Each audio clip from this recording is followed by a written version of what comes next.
Hello, everyone. Thank you so much for joining us today for our first ever office hour webinar.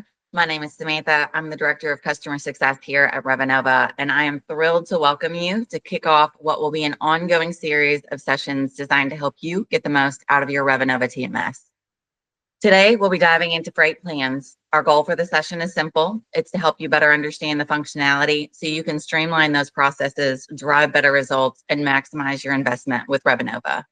We'll be covering the 5 W's of freight planning throughout the entire session, step-by-step instructions, reporting functionality, a tiny peek under the hood, and then we'll wrap up with some important resources. A few quick housekeeping items before we get started. As many of you know, Revenova is extremely customizable, so your screens may differ slightly from our demo today. We'll be recording today's session and it will be found on the Revenova Learning Center. This way, if any of your users were not able to attend, they'll be able to access the recording. And finally, if you have any questions during the demo today, please feel free to use the Q&A feature at the bottom of your screen. If we don't get to you today, we will absolutely follow up with you individually. Now on to the fun stuff. I'm excited to introduce our presenter, Stephen Lafferty. He is a customer success manager on my team.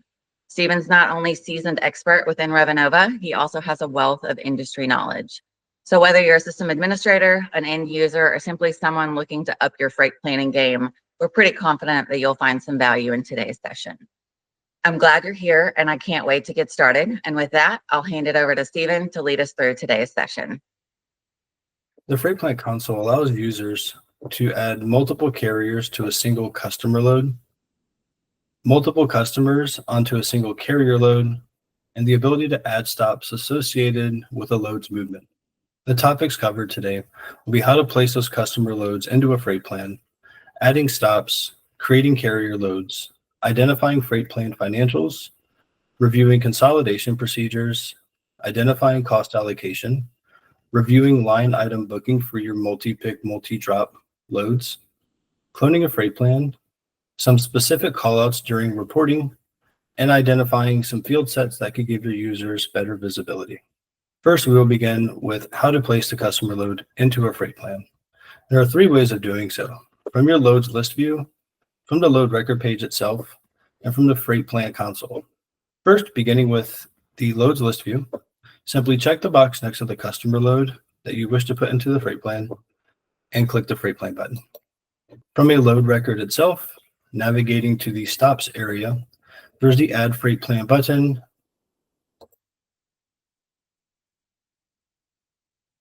And in the case that you were in the freight plan console and want to add additional customer loads, simply go to the add load number search box and search for the load you would like to add.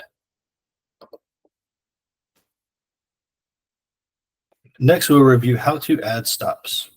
First, in order to add a stop, your TMS type on the account must be identified in TMS admin as a applicable stop choice.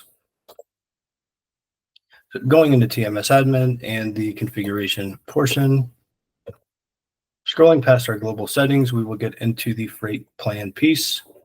And right at the bottom, we can note our freight plan stop TMS types.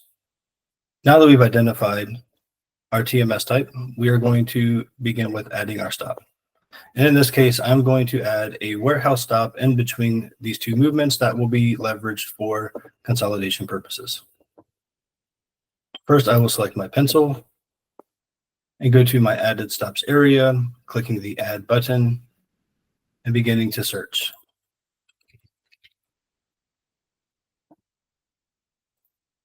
You can add 1 stop to many.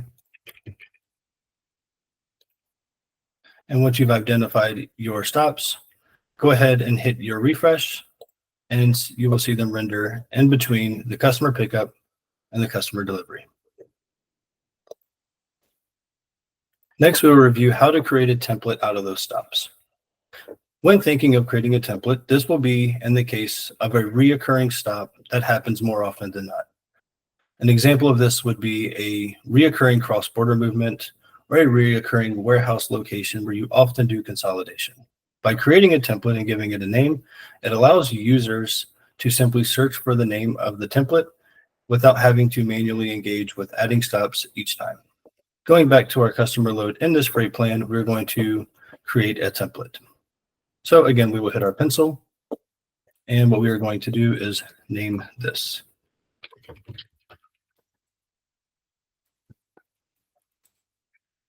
After you've given your template a name, you can identify visibility to be public for all users or private for just yourself. And I will go ahead and add our stops.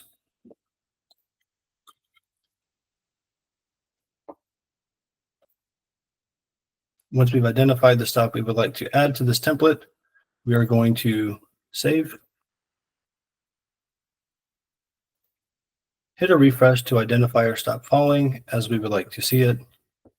And to test, you can refresh the screen, which will show this, which will make the stop go away because we have not assigned a carrier.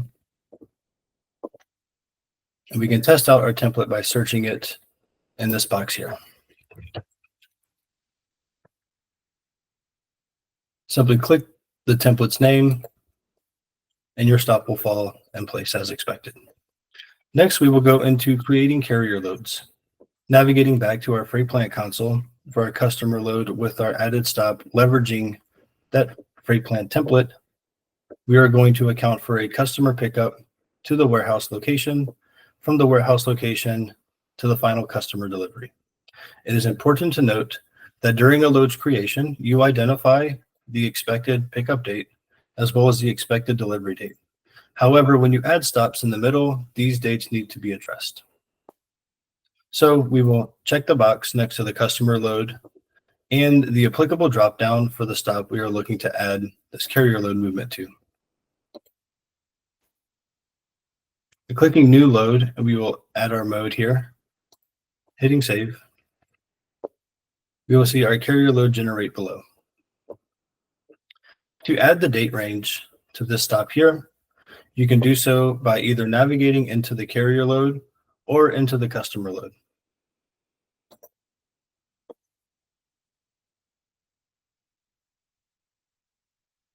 We can see that this is a customer load and a freight plan. And scrolling past our stops areas, we can identify our carrier loads that make up this freight plan.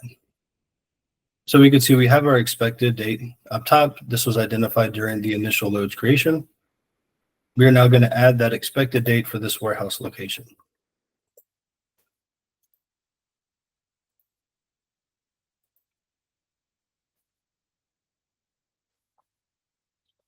We'll jump back into our freight plan and see the changes that we've made. So now you can see we have our customer pickup identified and the delivery annotated for our warehouse movement. Next, we're going to assign our carrier to this carrier load. To do so, underneath the action, there is the carrier quote section. This acts very similar to the carrier quote side and the freight quote assistant.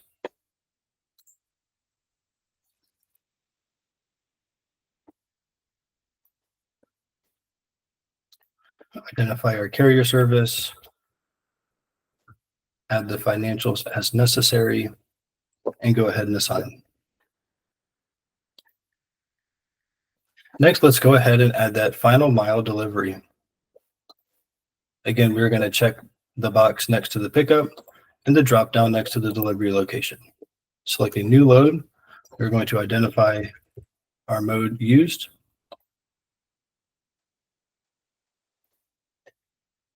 And now we can see we have 2 carrier loads associated with this customer load.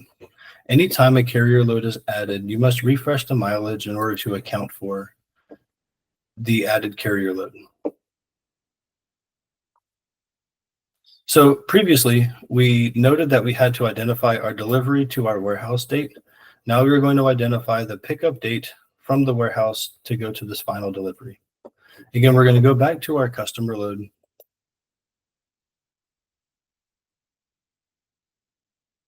Scrolling past the stop area and getting down into our carrier load section, we can see that we have our first carrier load here and our second carrier load here. And all we need to do is identify the expected date for the pickup. from the warehouse to the final delivery.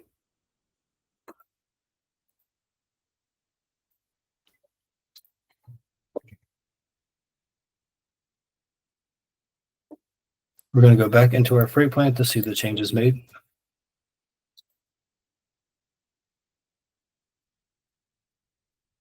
Now we can see our pickup date noted here. We're going to go ahead and add another carrier to this movement.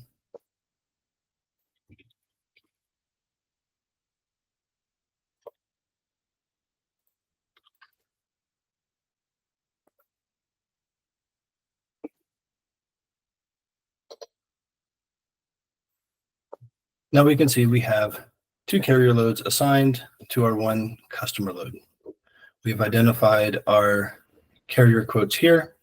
And to identify the freight plan total financials from the screen, we will click the money bag that's off to the side of our add load number section.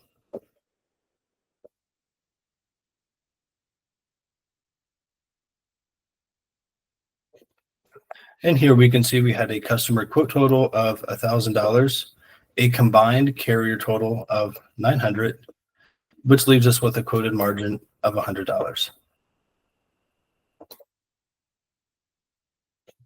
Next, we will go into consolidation, and this is where you will stack multiple customer loads onto a single carrier load.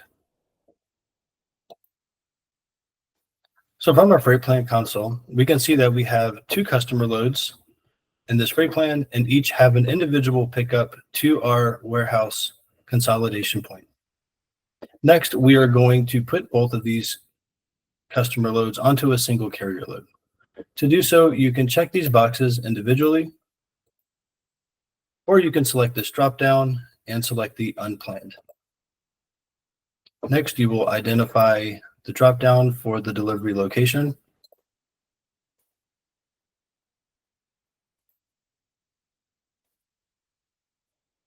And in this example, we can see our consolidated customer loads onto a single carrier load with 2 individual customer pickups to our warehouse consolidation point. Next, we will go into cost allocation. Cost allocation is leveraged when there are multiple customer loads on a single carrier load, and it is the way that we divide the cost of that carrier load amongst the customer loads associated. Leveraging our previous example of consolidation, we can see that customer load L66 has a carrier load L68 and an associated cost of $100 for that pickup. L67 has a customer pickup resulting in carrier load L69 and an associated cost of $150.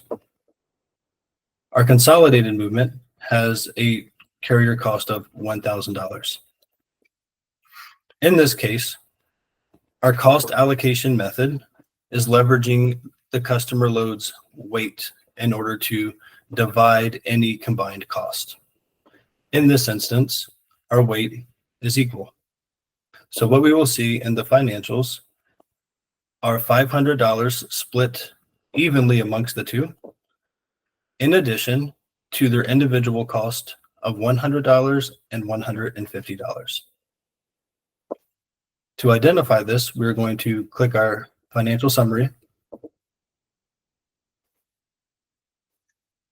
And in our carrier quote section, we can see we have $600 and $650. And again, that would be the $500 each from the $1,000 divided, plus $100 and plus $150. And that's how we get the $50 difference here.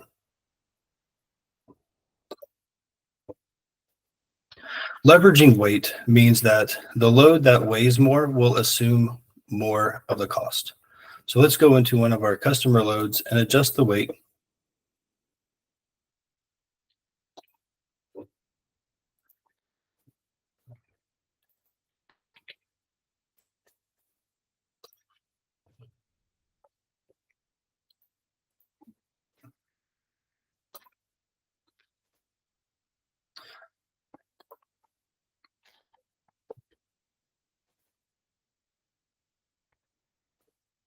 Now we can see that our weight for one load is 3,000, whereas the weight on the other load is still 5,000. and the cost is still the same here. But what we will notice is that load L67 will now assume more of the combined cost due to the weight being greater than the other.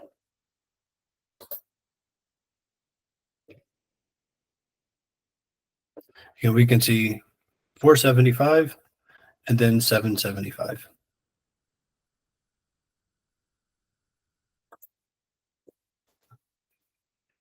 Next, we will review line item booking. And line item booking is leveraged when you have those customer load records that are multi-pick, multi-drop. In this example below, we have our customer load that is a 1-pick and a 2-drop. We can see our Minnesota Twins delivery and our Fargo wood chippers delivery. What I've already established is a customer pickup to the warehouse consolidation point. From here, we are going to open up the ability to have individual carriers complete these separate movements. To do so, we are simply going to click the View Mode button here, and we can see this opens up each customer delivery as its own independent line item, thus allowing us to create 2 independent carrier loads associated with each line item. Off to the left, we can see that we are still working with load L70.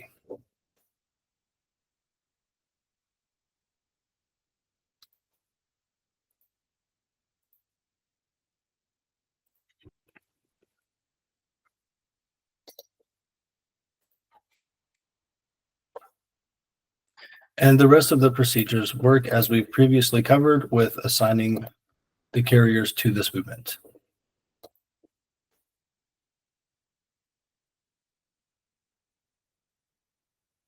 As we can see here, here's an example of a customer load that is a 1-pick, 2-drop with a customer pickup to a delivery to a warehouse consolidation point, and 2 independent carriers carrying out those final deliveries.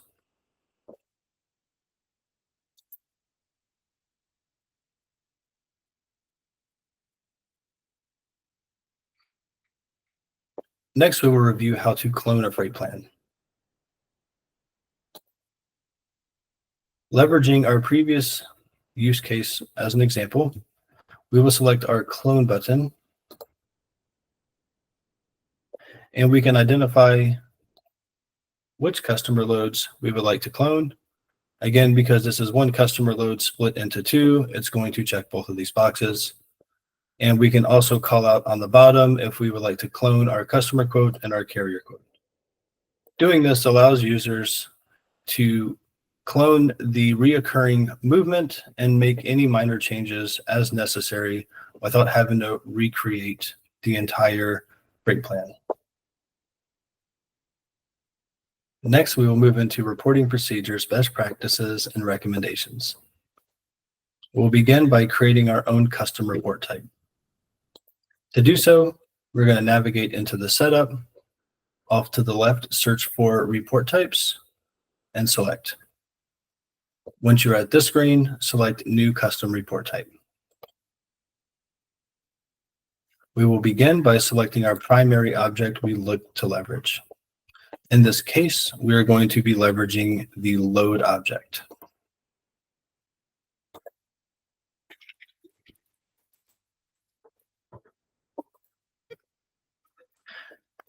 Give it a description, store it in the applicable category, and do not forget to hit deployed on your way out. Otherwise, you will not be able to leverage this report once you're done. In the next screen, we are going to connect the dots, if you will. By starting with the loads, we are going to add the freight plan loads object. It's important to note these items right here, as the first one will indicate that each load must be associated with a freight plan. And the second item says each load may or may not be associated with a freight plan. It is my recommendation to always use the may or may not option and leverage your filtering capabilities to cut out items you do not want to see.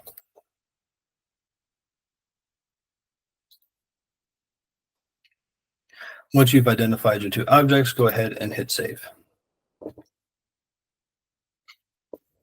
We can see we have the loads object here, and we have the freight plan loads object there. Below, we can see the amount of fields that we are working with.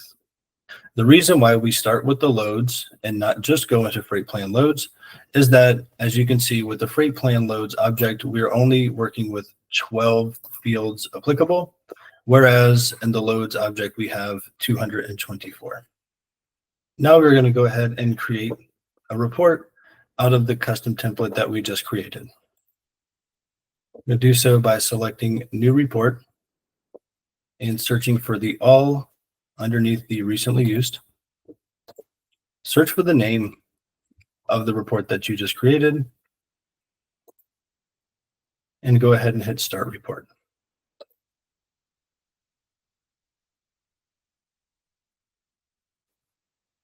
Now from here, because we selected when we were connecting the objects may or may not, what we are seeing here are all loads in the system. For this case, we're just looking at freight plan loads. So we're going to go into our filters and establish cutting out what we do not want to see. So first we will start with in freight plan.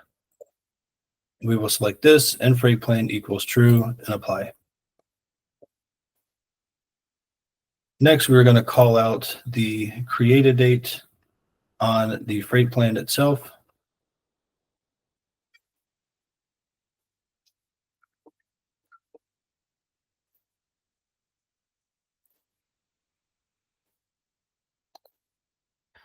You can always have your calendar dates, or you can use a relative date.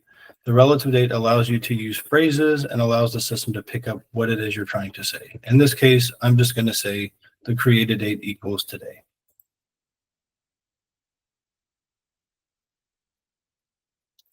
Next, let's go to our outline and add some columns.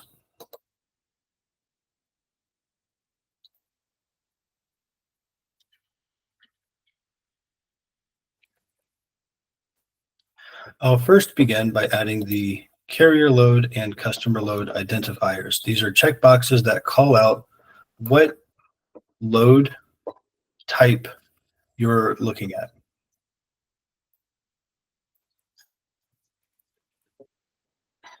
Next, we will add the customer account name,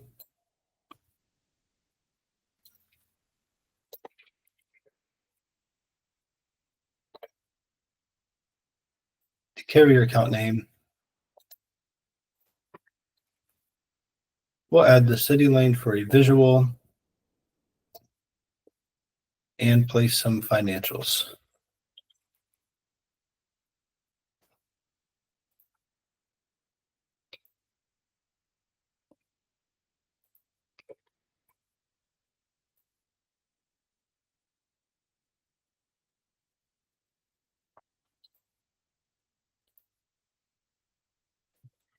So now, to make sense of all of this, and a visual that reads similar to the way the freight plan reads is going to be our grouping procedures. We are going to group these load numbers by the freight plan name.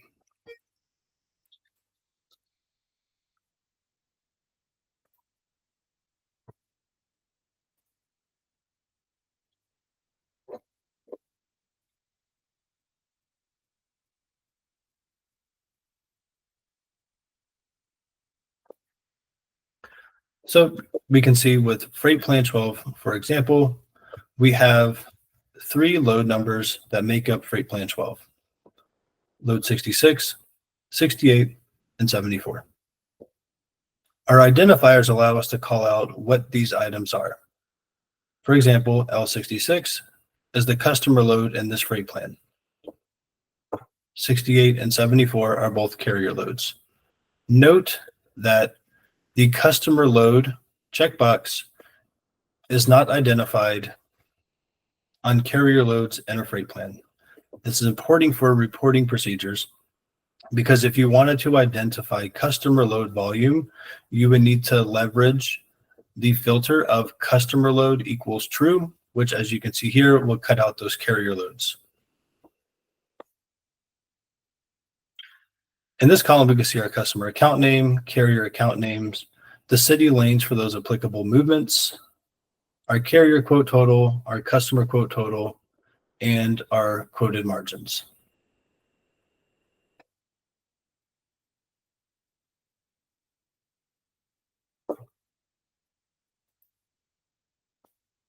Next, let's take a look at some field sets that can give your users some enhanced visibility.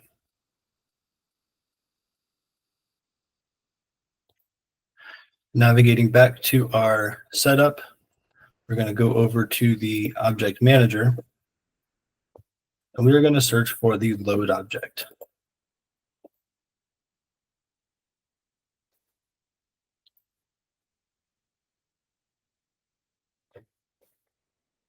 Once you're in the load object, simply navigate down to field sets. And in a quick find, you can search for the term freight. What we can see, and the field sets you are most likely going to be leveraging will be TMS 25, 26, and 27.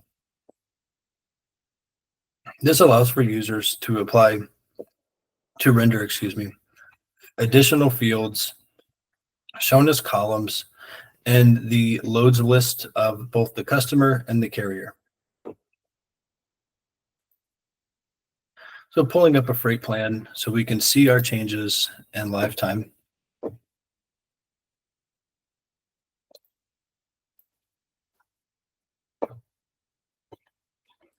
We can see that in this example, we would want to see what the customer quote total is. From the screen, I can see my vendor quotes over here, but I cannot see any customer financial information. If I wanted to see, I would have to either engage with the financial summary or click into the customer load and navigate to the freight quote assistant. In a case where you are negotiating costs, it may enhance users' visibility by having that customer quote render on this page in order to identify what they should be bargaining with.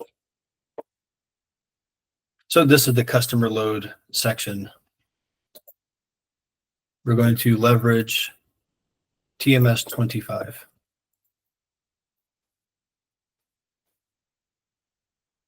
This is very simple. This is just drag and drop. So what we are going to do is look for our customer quote total, grab it,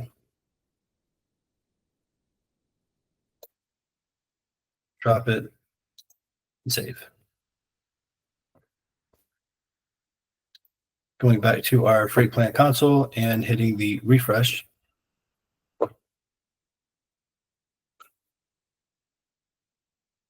We can now see that our customer quote total renders on the customer line section. Similarly, if you were to engage with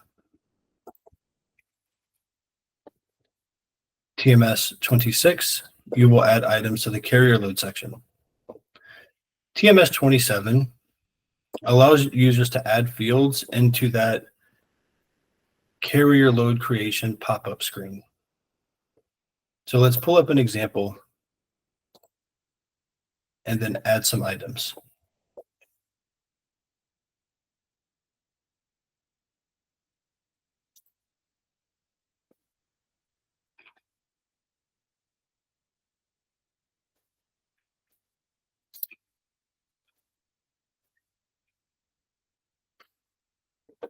Looking at our freight plan console here, we're going to check our customer load pickup, check our customer delivery, and hit new load.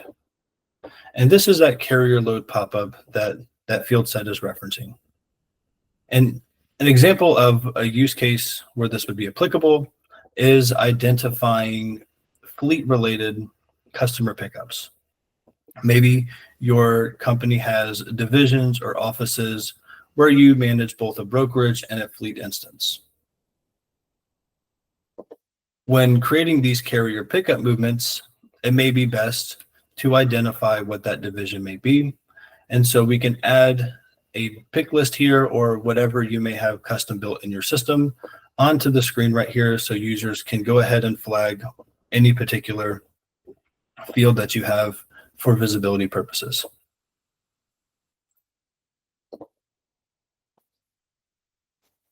We're going to click into TMS 27. And again, this is drag and drop. So we can see we have equipment type, carrier sales rep, and max pay amount. If we navigate back here, we can see our max pay amount, carrier sales rep, and equipment type. So let's go ahead and drag and drop just a few items for visuals purposes. After you've identified what you would like to add, go ahead and hit save. And to test what you've done, go ahead and refresh the screen.